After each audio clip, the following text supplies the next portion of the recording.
అందరికీ వందనాలండి. మరి బలలో పాల్గొనడానికి ముందు కొన్ని మాటలు ధ్యానించుకుని బలలో పాల్గొందాం. అందు నిమిత్తం మత్తయి సువార్త 1వ అధ్యాయము, మత్తయి సువార్త 1వ అధ్యాయము 22, 23 కలిసి అందరం చదువుకుందాం.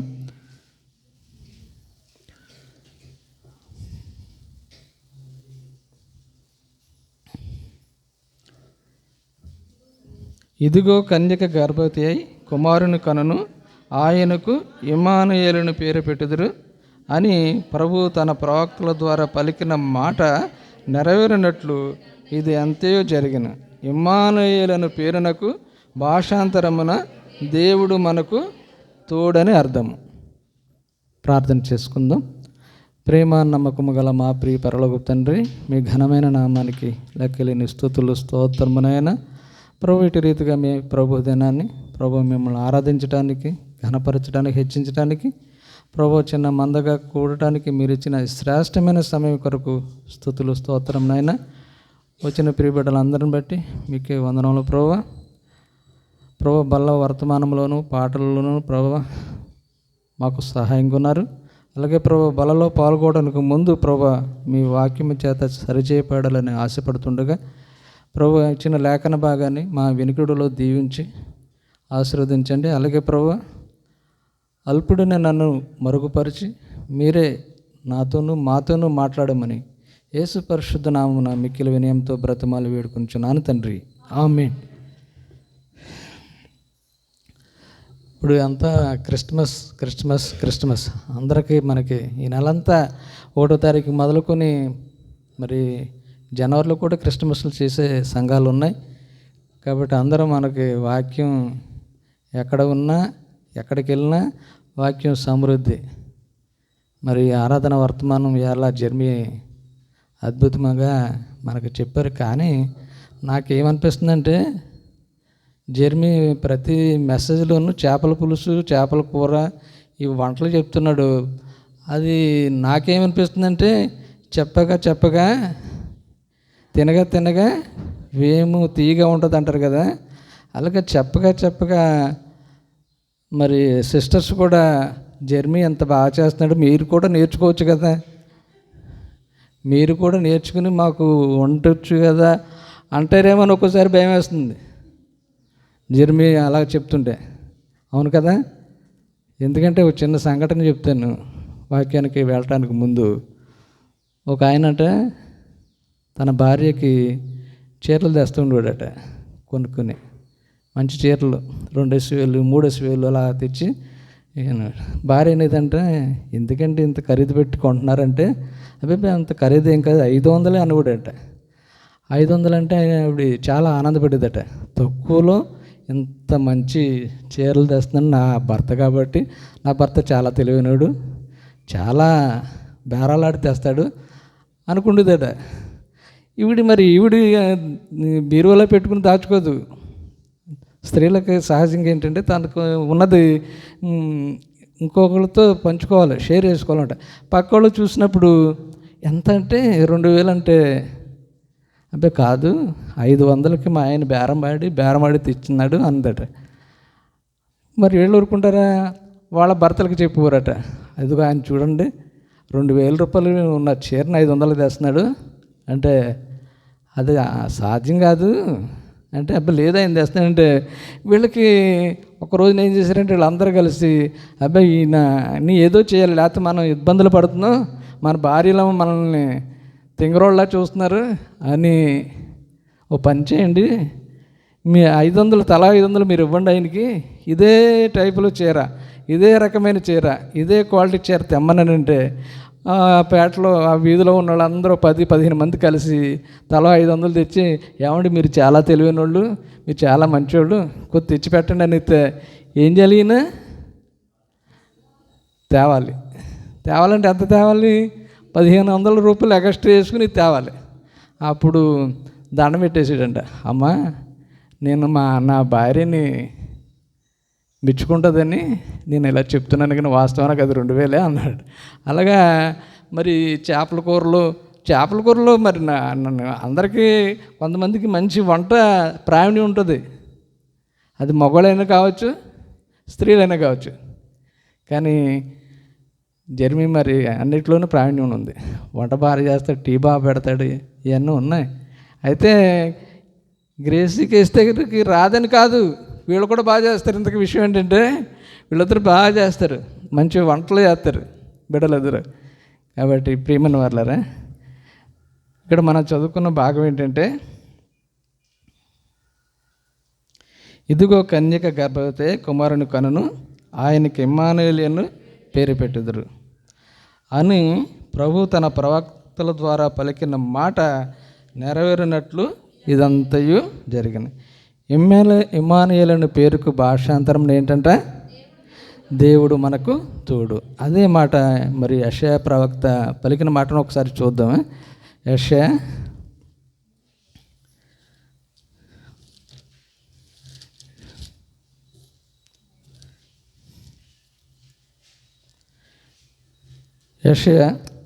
7వ అధ్యాయము 14, పేజ్ నెంబర్ 573, పేజ్ నెంబరు 573. కాబట్టి ప్రభువు తానే ఒక సూచన మీకు చూపును, ఆలకించుడు, కన్యక గర్భవతి కుమారుని కనుని, అతనికి ఇమ్మానుయేలు అనే పేరు. కొన్ని వందల సంవత్సరాల క్రితమే ఈ మాట యెషయా ప్రవక్త ద్వారా పలికారనమాట. అప్పుడు కూడా పరిస్థితులు ఏంటంటే, యోధా రాజు అహాజు మీదకి ఇజ్రాయేలులు, సిరియనులు వీళ్ళందరూ దండెత్తి వస్తున్నారట యుద్ధానికి. ఇక్కడ అహాజు రాజు అక్కడే ఉన్నాడు. అలాంటి సమయంలో అహాజు రాజు ఎంతగా భయపడ్డారంటే యూదులు, అక్కడ మాట రాయబడింది. యెషయా 7వ అధ్యాయం 2వ వచనంలో 2వ భాగంలో ఉంటుంది కదా, గాలికి అడవి చెట్లు కదిలినట్లు వారి హృదయమును వారి జనుల హృదయమును కదిలిను. అంతగా వాళ్ళ హృదయాలు కదిలిపోయినంటే బాధపడ్డారు, ఇబ్బంది పడ్డారు, భయపడ్డారు. ఎంత భయపడ్డారట, గాలికి అడవి చెట్లు కదిలినట్లు వారి హృదయమును వారి జనుల హృదయమును కదిలిను. ఆ మాట మరి అంతగా భయపడ్డాడు అహాజురాజు. యూదులు కూడా ఆ రోజులలో వీళ్ళందరూ మా మీదకి దండెత్తుకు వస్తున్నారు, వాళ్ళని మేము జయించలేము అని అనేక సందర్భంలో యెషయా ప్రవక్తకి దేవుడు చెప్పి అతన్ని బలపరచండి అంటారు. అప్పుడు 10వ వచనం నుంచి చదివినప్పుడు ఏముంటుందంటే, యెహోవా ఇంకను అహాజునకు ఇలాగ సెలవిచ్చెను, నీ దేవుడని యెహోవా వలన సూచనను అడుగుము, అది పాతాళమంత లోతైనను సరే, ఊర్ధ్వలోకమంత ఎత్తైనను సరే. అహాజు నేను అడగను, అహాజు అంటున్నాడు అనమాట, నేను దేవుణ్ణి అడగను, యెహోవాను శోధింపనని చెప్పగా అతడు ఇలాగ చెప్పెను, దావీదు వంశస్థులారా వినుడి, మనుషులను విసికించుట చాలదనుకుని నా దేవునికి విసికింతురా. అప్పుడు అన్నది అనమాట. కాబట్టి ప్రభు తానే ఒక సూచక క్రియ చూపుతాడు అనమాట. ఏంటది సూచక క్రియ అంటే, కన్యక గర్భవతి కుమారుని కని అతనికి ఇమ్మానుయేలు అని పేరు పెట్టి. ఇమ్మానుయేలు అన్న మాటకు భాషాంతరం ఏంటంటే దేవుడు మనకి తోడు, దేవుడు మీకు తోడై ఉంటాడనే మాటను ఇక్కడ యెషయా ప్రవక్త ద్వారా అహాజు రాజుకి చెప్పడం జరిగింది. ప్రియమైన అప్పుడు కూడా ఆ సందర్భంలో ఏంటంటే ఎంతో ఇబ్బందుల్లోనూ బాధల్లోనూ కష్టాల్లోనూ ఉన్నప్పుడు దేవుడు మనకు తోడై ఉన్నాడు అనే మాటను యెషయా ప్రవక్త ద్వారా చెప్పబడింది. అప్పుడు యేసు ప్రభు ఈ లోకానికి రావడానికి ముందు మత్తయి సువార్తలో ఉంది కదా, ఏమంటారంటే మత్తయి సువార్త 1వ అధ్యాయం 18 నుంచి చదువుతానే మీ భాగాలను మీరు చూడండి. మత్తయి సువార్త 1వ అధ్యాయము 18 నుంచి చదువుతున్నాను, మీరు మీ భాగాలను చూడండి. యేసుక్రీస్తు జననము ఎట్లనగా, ఆయన తల్లి అయిన మరియా యోసేపునకు ప్రదానము చేయబడిన తర్వాత ఆ రేఖము కాకమునుపు ఆమె పరిశుద్ధాత్మను గర్భవతి ఉండెను. ఆమె భర్త అయిన యోసేపు నీతిమంతుడై ఉండి ఆమెను అవమానపరచునొల్లక రహస్యముగా ఆమెను విడనాడని ఉద్దేశించెను. అతడు ఈ సంగతులను గూర్చి ఆలోచించుకొనుచుండగా ఇదిగో ప్రభుదూత స్వప్నమందు అతనికి ప్రత్యక్షమై దావీదు కుమారుడు అయిన యోసేపు, నీ భార్య అయిన మరియను చేర్చుకొనుటకు భయపడకము, ఆమె గర్భము ధరించినది పరిశుద్ధాత్మ వలన కలిగినది. ఆమె యొక్క కుమారుని కనును, తన ప్రజలను వారి పాపముల నుండి ఆయన రక్షించును, కనుక ఆయనకు యేసు అని పేరు పెట్టుదు అనెను. ఇదిగో, అప్పుడు మరలా అన్నాడు కదా, ఇదిగో కన్యక గర్భవతి కుమారుని కనును, ఆయనకు ఇమ్మానుయేలుని పేరు పెట్టుదురు అని ప్రభు తన ప్రవక్తల ద్వారా పలికిన మాట నెరవేరినట్లు ఇదంతయు జరిగిన. ఇమ్మానుయేలుని మాటకు పేరునకు భాషాంతరమున దేవుడు మనకు తోడై ఉన్నాడు అని అర్థం. ఇప్పుడు కూడా రోమా ప్రభుత్వం అక్కడ ఉన్నటువంటి యూదులని చాలా ఇబ్బందులకి పెట్టేవారట. ఎంత ఇబ్బందులు, వాళ్ళ ప్రతిదానికి పన్నే, ప్రతిదానికి పన్ను. వీళ్ళ సంపాదన అంతా చాలేదు కదట, ఏది సంపాదించిన దాంట్లో పన్ను. అలాంటి ఇబ్బందుల్లో యూదులు ఉన్నారనమాట. అలాంటి సమయంలో అన్న మాట ఏంటంటే, దేవుడు మనకు తోడై ఉన్నాడు, దేవుడు మనకి తోడై ఉంటాడనమాట. కాబట్టి పూర్వము మరి పాత నిబంధనలు చూస్తే అనేక మందికి దేవుడు తోడై ఉన్నట్లుగా మనం చూస్తూ ఉంటాం. ద్వితీయోపదేశకాండము 31,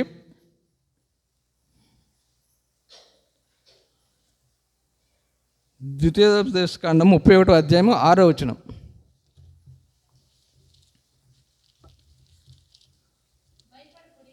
భయపడకుడి, వారిని చూచి దిగులు పడకుడి, నీతో కూడా వచ్చేవాడు నీ దేవుడైన యెహోవాయే, ఆయన నిన్ను ఇడువడు, నిన్ను ఎడబాయడు. చాలండి. అది ఎవరన్నారంటే, మోషే పెద్దవాడైపోయాడు, ముసలివాడైపోయాడు, వృద్ధాప్యంలో ఉన్నాడు. అలాంటి సమయంలో ఇజ్రాయేల్ జనానికి చెప్తున్న మాట అనమాట. ఏమంటాడు? యెహోవాను దేవుడు నీతో కూడా వచ్చుచున్నాడు, ఆయన నిన్ను విడువడు, ఎడబాయడు. అలాగే యెషయా 7:14 మాట ఏముంది? కాబట్టి తానే ఒక సూచన క్రియ చేయను. ఇమ్మానుయేలు మాటకు దేవుడే మనకు తోడు. అలాగే యెహోషువ గ్రంథంలో 1:9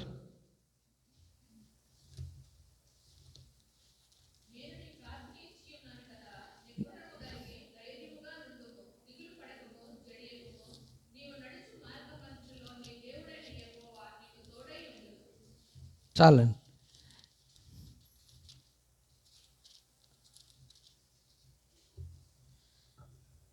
ఆయన ఏమంటాడంటే,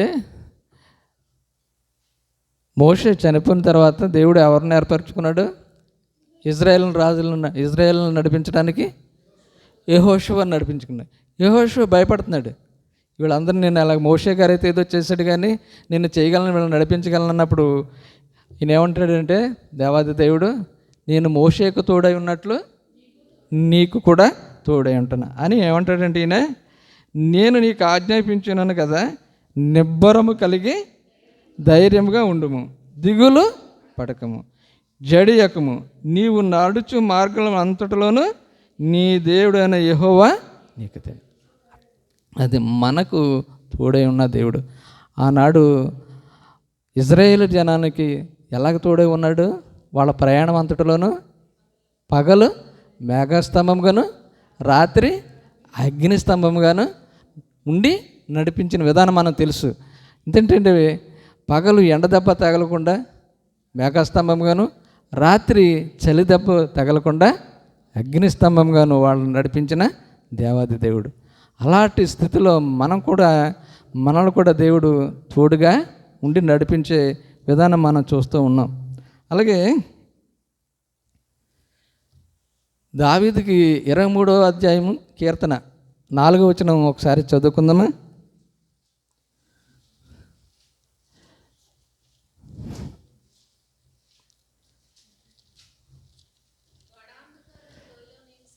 గాఢాంధకార పోయిలో నేను సంచరించినను,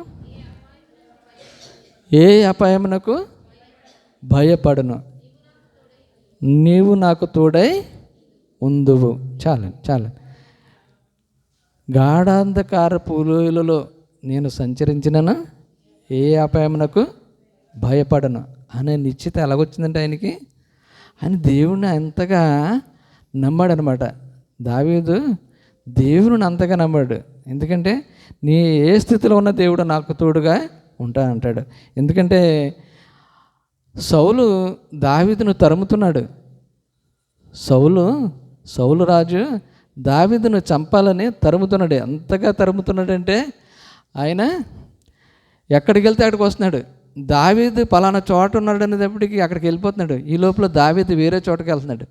అలాంటి సమయంలో రెండు చోట్ల దావీదు సౌలుని చంపే అవకాశం వచ్చింది. దావీదుకు సౌలుని చంపే అవకాశం వచ్చింది. అయినా దావీదు సౌలును చంపలేదు. ఎందుకంట సౌలు దేవుని చేత అభిషేకింపబడ్డాడు కాబట్టి నేను సౌలును చంపనంటాడు. మరి సౌలును చంపనన్నప్పుడు సౌలు ఏం చేస్తాడు? ఈజీగా చంపేచ్చు కదా దావీదును. దావీదు ఎదురుపడ్డాడు అనుకో, సౌలును చంపలేడు ఇతను. అప్పుడు సౌలు ఏం చేస్తాడు? దావీదును చంపుతాడు. అలాంటి సమయంలో కూడా దేవుడు దావీదుకు తోడై ఉన్నాడా లేదా? లేకపోతే చనిపోవాలి కదా. దావీదును చంపడం పెద్ద కష్టమేం కాదు సౌలుకి. కానీ దేవుడు దావీదుకు తోడై ఉన్నాడు. అందుచేత సౌలు దావీదును చంపలేదు. అయితే దావీదుకి దేవుడు సమయం కల్పించాడు. ఏమని? సౌలుకి ఒక గుహలో ఉన్నప్పుడు సౌలు వస్త్రంను కోసినట్టుగా చూస్తాం. ఎందుకంటే చంపొచ్చు. కానీ అతను దేవుని చేత అభిషేకింపబడిన రాజు కాబట్టి దావీదు సౌలుని చంపలేదు. అలాగే 26లో ఉంటుంది మంచి,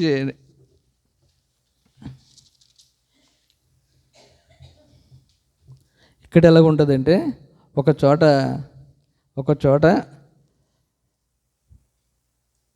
26 మొదటి వచనం చదువుతాను. అంతటా జెఫీయులు గెబియాలు సౌలు వద్దకు వచ్చి దావీదు యెషీమోను ఎదుట హకీల మన్యములో దాగి ఉన్నాడని తెలియచేయగా, ఎక్కడ ఉన్నాడంట? దావీదు హకీల మన్యంలో ఉన్నాడు. అక్కడికి వచ్చేసాడు ఈయన. పలానా చోట దావీదు ఉన్నాడు నువ్వు వేగుల వారికి ద్వారా తెలుసుకున్న సౌలు 3000 మంది సైన్యం తీసుకుని వచ్చేసాడు అక్కడికి. ఎంతమంది సైన్యం? 3000 మంది సైన్యాన్ని తీసుకొచ్చారు. ఎందుకంటే దావీదు దగ్గర కూడా కొంత సైన్యం ఉండేవారు, కొంత యుద్ధ నైపుణ్యం గల సైనికులు ఉండేవారు. అలాని ఎదుర్కోవడానికి 3000 మంది సైన్యులు తీసుకుని హకీల మన్యంలోనికి వచ్చినప్పుడు కొంత లెక్క దగ్గరికి వచ్చి చీకటి పడిపోయింది.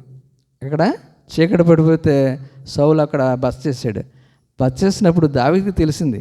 దావీదుకి ఏమని తెలిసిందంటే పలానా చోట ఆగి ఉన్నాడు అంటే, అయితే మనం వెళ్ళి చూద్దాం అక్కడ సౌలు ఏం చేస్తున్నాడు అని దావీదు అన్నప్పుడు దావీదు ఒక సైనికుని తీసుకుని వస్తే అక్కడ సౌలు పరిస్థితి ఏంటంటే గాఢ నిద్రలో ఉన్నారట. వాళ్ళు పడుకుని సైన్యం అంతా పడుకుంది. చుట్టూతీనికి రక్షణగా పడుకుని ఉన్నారు. అందరు గాఢ నిద్రలో ఉన్నారు.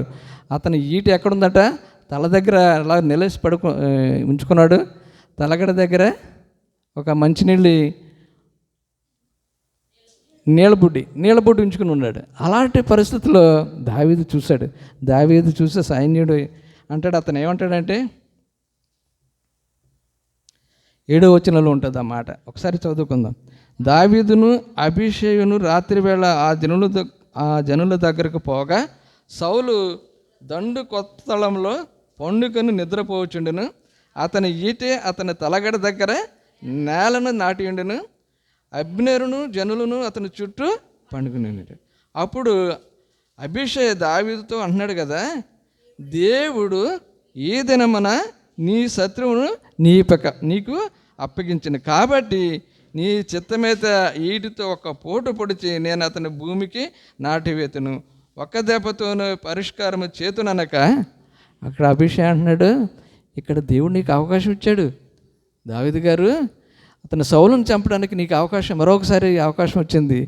ఒక్క ఈటు దెబ్బతో అతను చంపేస్తాను, నాకు అవకాశం ఇమ్మన్నప్పుడు వద్దు అంటాడు. ఎందుకంటాడంటే అక్కడ ఒక మాట వ్రాయబడింది. ఎందుకంటే ఇప్పుడు సౌలు పడుకుంటే సైన్యం కూడా మెలకుగా ఉండాలిగా, పడుకోకూడదు. ఇప్పుడు రాజుగారు ఎందుకు తీసుకెళ్తారు రక్షణగా?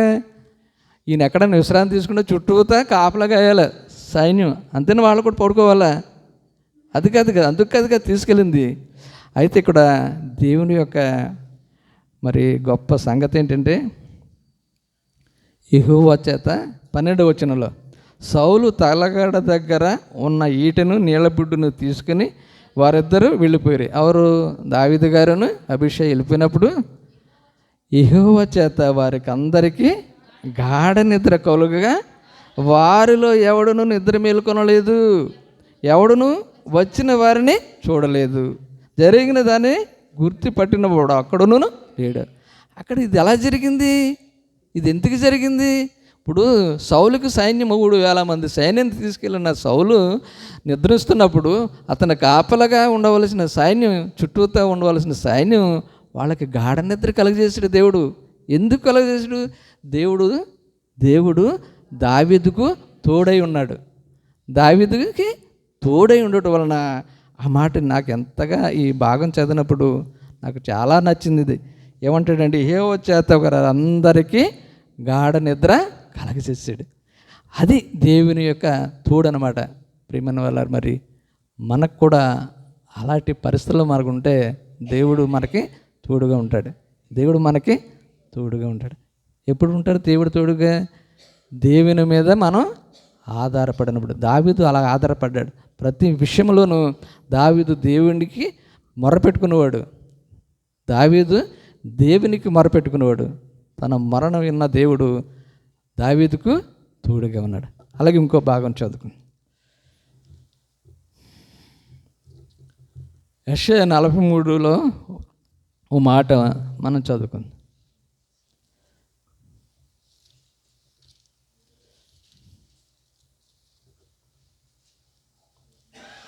43:1-2. అయితే యాకోబు, నిన్ను సృజించిన వాడగు యెహోవా, ఇశ్రాయేలు నిన్ను నిర్మించిన వాడు ఎలాగ సెలవిచ్చుచున్నాడు, నేను నిన్ను విమోచించున్నాను, భయపడకుము, పేరు పెట్టి నిన్ను పిలుచుచున్నాను, నీవు నా సొత్తు. యాకోబు అంటాడు కదా, భయపడకుము, పేరు పెట్టి నిన్ను పిలుచుచున్నాను, నీవు నా సొత్తు, వెలపెట్టి కొనుక్కున్నాను, నువ్వు నా సొత్తు అని మనందరితో అన్న మాటలు అన్నటివి. దేవాది దేవుడు మనల్ని కూడా, మన పేర్లు తెలుసు ఆయనకి. మనలో చాలామంది కొంత జనం ఉంటే వాళ్ళ పేర్లు తెలియదు. పూర్వం ఒక ఆయన చెప్తుండేవారు. పూర్వం మరి జర్మీకి తెలుసు, సర్వరాయుడు గారు అని ఒక ఆయన ఉండేవాడు. ఆయన పెద్ద భూస్వామి, జమీందారు, రాజకీయ నాయకుడు, మంచి పవర్ ఉన్న వ్యక్తి అనమాట. ఆయన ఎవరైనా కానీ పేరు పెట్టి పిలిచూడట.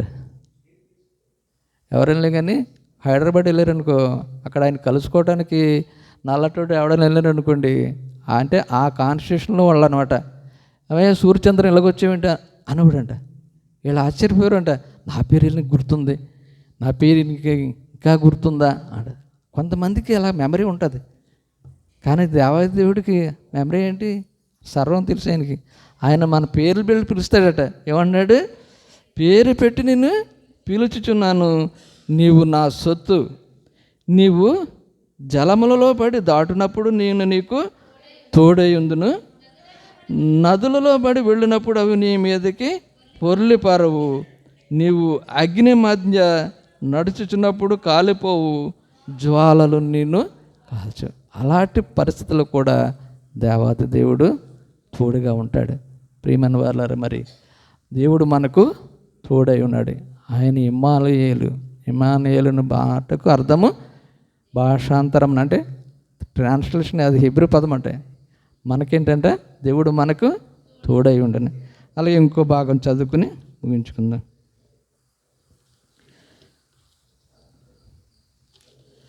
తిమోతి పత్రికలో ఓ మాట ఉంటుంది.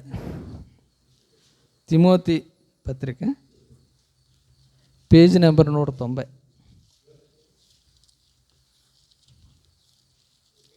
ఎందుకంటే ఆయన తోడై మన దగ్గరికి ఎందుకు వచ్చాడట?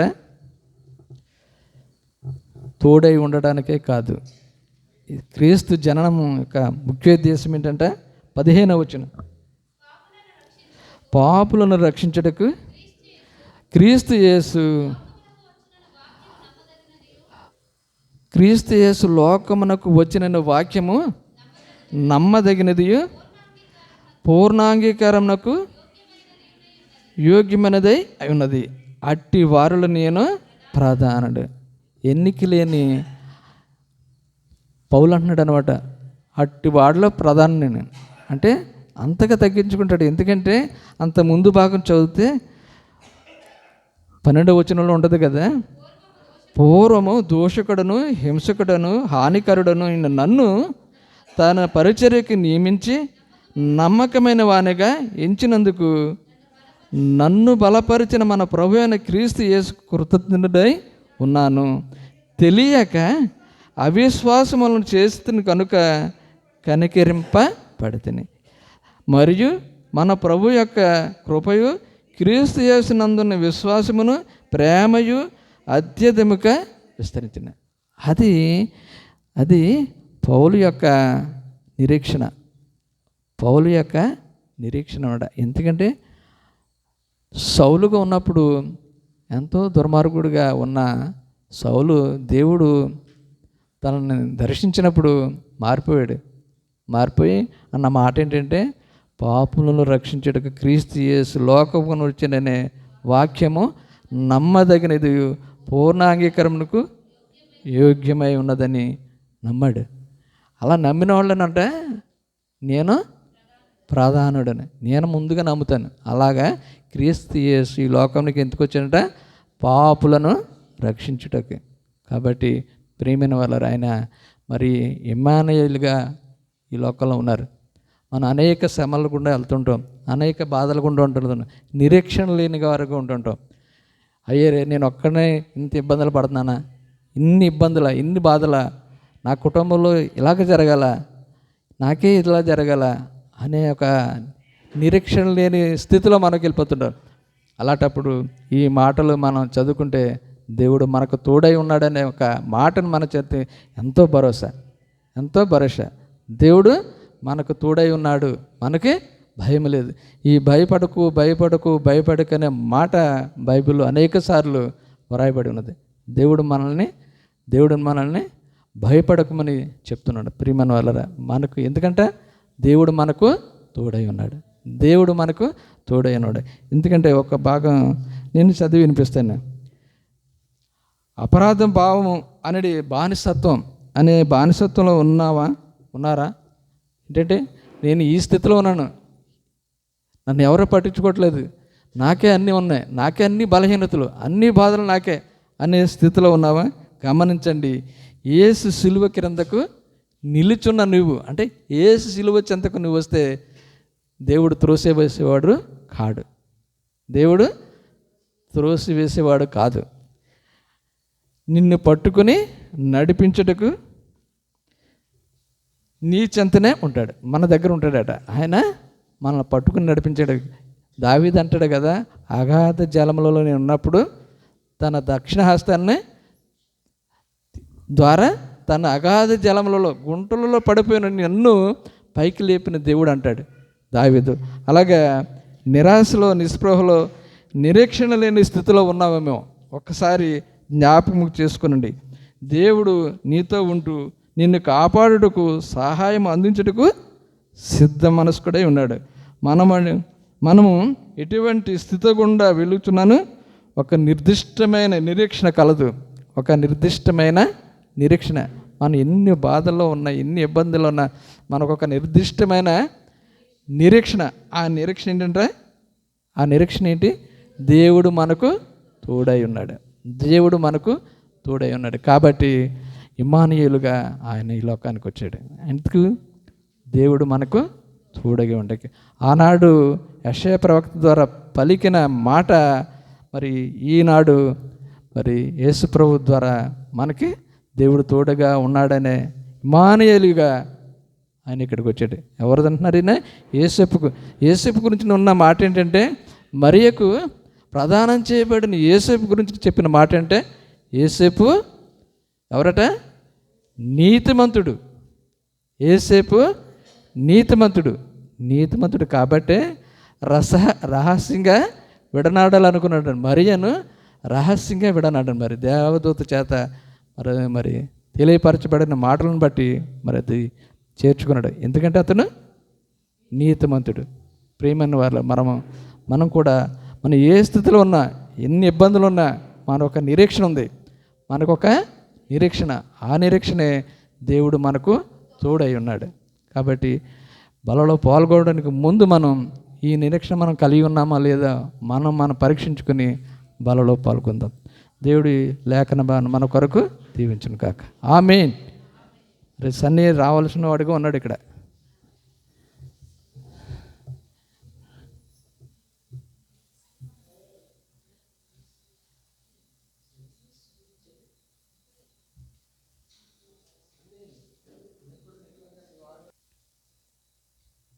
Praise the lord. నేను యెహోవా యొద్ద విచారణ చేయగా ఆయన నా కొట్టనిచ్చి నాకు కలిగిన భయంలో నుండి ఆయన నన్ను తప్పించును. అంటే మనం ప్రార్థన చేయగా యేసే మనకి ఉత్తరం ఇస్తారట, మనలో ఉన్న భయములన్నీ తొలగిస్తారట. ఇన్న మాటను దేవుడు దీవించుగాక. ఆమె మాట దీవించమన్న సెక్షన్ తినే.